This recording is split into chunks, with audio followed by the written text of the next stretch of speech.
Olá! Olá, Sá. Estamos aqui em nossa casa. Quero agradecer o convite.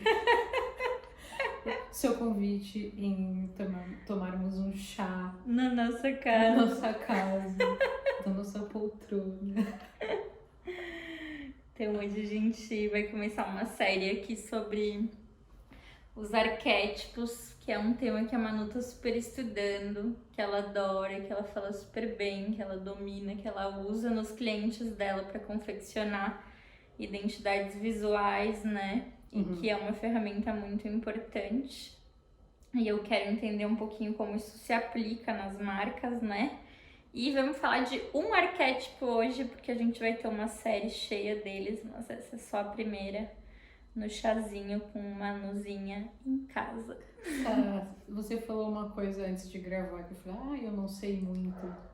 Aí você falou uma frase como A gente sempre acha que a gente não sabe o suficiente, né? Mas acho que o mais incrível desse mundo é que lá fora sempre vai ter alguém que vai saber mais, né? E que é ótimo, porque a gente tem que sempre ficar aprendendo com as pessoas que sabem mais. Mas isso não pode ser motivo para deixar da gente fazer as coisas que a gente quer fazer, de colocar o nosso conhecimento para fora, né? E que sabemos o tanto que merecemos. O tanto que merecemos e o tanto que podemos. Que podemos, o tanto que podemos. O tanto que estudamos também, É né? verdade. E ainda zoei que provavelmente Mark Zuckerberg Não sabia tudo. não sabia tudo e tinha vários medos. Sim. E Então, com medo vamos. E com medo vamos. Então me conta aí um pouquinho sobre os arquétipos, o que te inspirou a usar esse trabalho, né, nos teus projetos. E depois vamos falar sobre o inocente, que eu tenho muita curiosidade e muito preconceito com ele. Bom, a história toda começa por amar, por gostar de psicologia e filosofia. Eu te contei uma vez já, né? Que a minha irmã, ela é uma psicopedagoga, então gosta muito dessa área. E nós íamos ao shopping, assim, e Paulista, né? A praia de Paulista é o shopping. E era muito bom, porque a gente chegava, sentava e ela falava, olha, tá vendo aquela pessoa? Tá vendo aquele filho e aquela mãe? Olha como eles se parecem, olha essas identidades, olha esses códigos, olha esses sinais. E aquilo eu já fui aprendendo a analisar mais, de uma forma descomplicada e sem compromisso, só por brincadeira, né? Na faculdade de design tivemos algo sobre psicologia, porque tem que ter as análises também, né? Conhecer o outro e toda essa parte da empatia. E onde eu comecei mesmo a me aprofundar foi no mestrado, quando tinha uma matéria bem específica que era Tudo bem, depois você corta. etimologia, não, etnografia. Etnografia, que é o estudo do... Por que a gente estudava etnografia? É um estudo dos movimentos das culturas, né? Então a gente estudava as tendências. Dentro do mestrado tinha a parte de Cool Hunter, que a gente estudava as tendências. Então tinha que analisar por que as pessoas tinham aquele comportamento. Um exemplo, um comportamento pós-guerra veio paz e amor. Então, todo esse movimento, então a etnografia te estudava, conseguia identificar as culturas, por que elas funcionavam dessa maneira, e uma das matérias foi estudar Jung e os arquétipos. Daí eu me apaixonei, porque veio toda uma memória antiga aplicada ao que eu mais amo, que é design. Então, o Jung, ele estudou, ele analisou esses arquétipos, né? E de uma forma que facilitasse o nosso dia a dia. Então ele analisou que em várias culturas se repetiam alguns códigos. Isso, na verdade, é o arquétipo, né? Não só o Jung, mas o arquétipo em si é a repetição de símbolos, códigos, sinais em diversas culturas, que está no nosso subconsciente até. Então ele reparou isso, ele olhou, analisou, estudou e traçou algumas linhas que facilitam nosso entendimento desses arquétipos e aplicar. Hoje é aplicado à marca. Hoje aqui estou com o livro O Herói ou Fora da Lei, que é um estudo voltado desses arquétipos para o estudo de marcas. Aplicado às marcas, Aplicado né? às marcas. Legal. E a gente vai falar do inocente. Vamos falar do inocente. Então eu quero saber como é, né, o arquétipo do inocente e quais são as marcas que usam o arquétipo do inocente, porque eu acho que quando a gente também consegue entender quais são as marcas que usam esses determinados arquétipos, que é o trabalho, né, que tu tá fazendo agora, eu acho que a gente consegue relacionar melhor, né? Então, quais são essas marcas que a gente consegue identificar com esse arquétipo e o que eles têm de específico e que faz romper barreiras de tipo, ai, sou inocente, então eu não vou poder ser rebelde. Porque parece bobo, né? Sabe que muitas pessoas relacionam inocente a uma criança. E é também. Os arquétipos, eles têm níveis, né? Assim como uma caminhada, por exemplo, o inocente, ele tem a caminhada da inocência da criança, ele tem a caminhada da inocência do adulto. E não quer dizer que ele é bobo. O que ele acredita no inocente, por exemplo, no momento de adulto? Ele acredita que o mundo vai ser melhor. Ele acredita que vamos estar numa comunidade unida, onde todos pertencem, ele quer pertencer e que todos pertençam. Uma sociedade igualitária, onde homem e mulher pode ter a mesma voz, a questão de raças são iguais. Então, é um mundo utópico para nós, mas ele acredita nisso. Por exemplo, uma marca que caberia bem no Inocência. As marcas, por exemplo, veganas, que pregam uma coisa assim, não vamos comer porque os animais, claro, e somos todos iguais, somos animais também.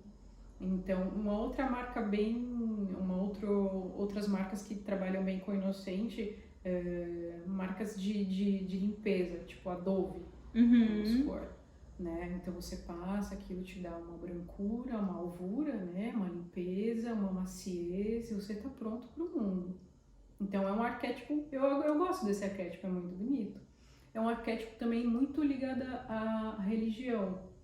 Porque algumas pessoas dentro desse arquétipo a gente pode analisar que elas precisam de ter alguém, ou um líder religioso para seguir. Algo para acreditar, uma força maior. Exatamente.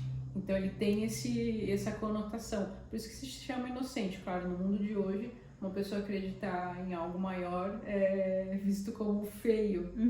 Mas é um dos arquétipos que eu me identifico totalmente. Eu acho lindo, eu gosto dessa coisa igualitária, acredito em coisa maior.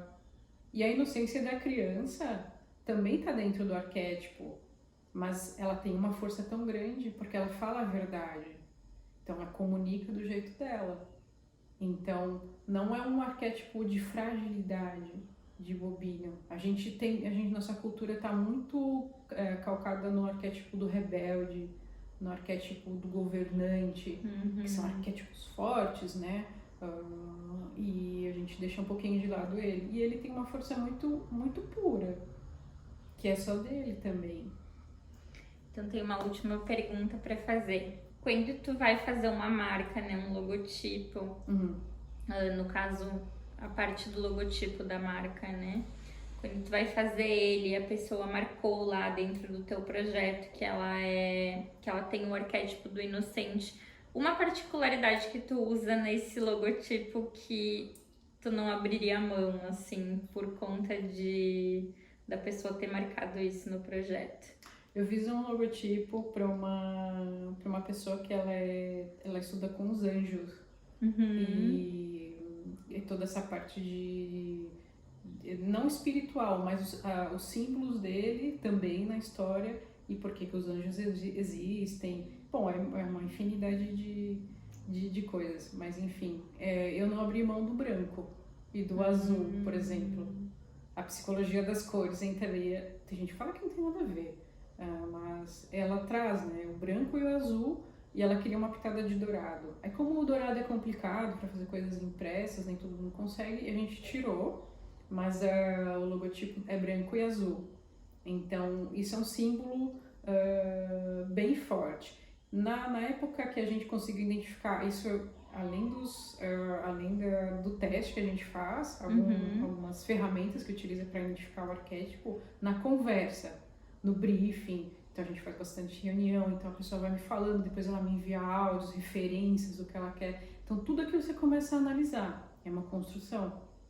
Então eu fiz um logotipo que ficou todo fofinho, bem abauladinho, assim, de fofura, daquela vontade de... A Dove tem isso, né? Tem aquele movimento embaixo, a Dove, a letra da Dove, sabe, mais redondadinho.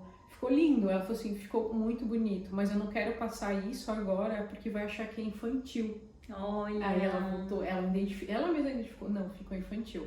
Mas aí a gente continuou no conceito, deixou as letras mais retas para passar credibilidade, porque nesse projeto, como a gente falava de anjos, as pessoas não davam credibilidade. Então, se eu colocasse um elemento infantil, ia parecer bobinho. Então, eu tinha que usar o arquétipo da inocência para um outro lado. Então, colocamos umas fontes mais retas, delicadas e finas, utilizando a cor azul, azul céu, bem específica, ela também quis, e o branco. Então, passou essa conotação de inocente, de que a gente pertence, de que os anjos é para todo mundo, que eles são um abraço, são protetor. Esse arquétipo caiu bem para ela. Legal. Então, na verdade, quando a gente junta todos esses elementos, né, a gente também vê muito sobre o cliente, de que a gente precisa ter uma conversa mais intensa para construir qualquer projeto, né? Até foi você que me ensinou a fazer isso. E que dentro dos arquétipos que tu usa, né, com os clientes, além de usar ferramentas, você usa uma das ferramentas mais importantes, que seriam os ouvidos, né? Muito bem, aprendi a ouvir. Porque os ouvidos são a ferramenta que nos faz entender o cliente, né? E fazer realizar grandes coisas. A construção de uma marca, sabe como nós fazemos? O arquétipo é uma parte, né? E tem todo um outro leque e outras ferramentas. Então, é como você disse, é ouvir e sentir, não é só ouvir e estar pronto para responder. Então, quando estar conversando, né?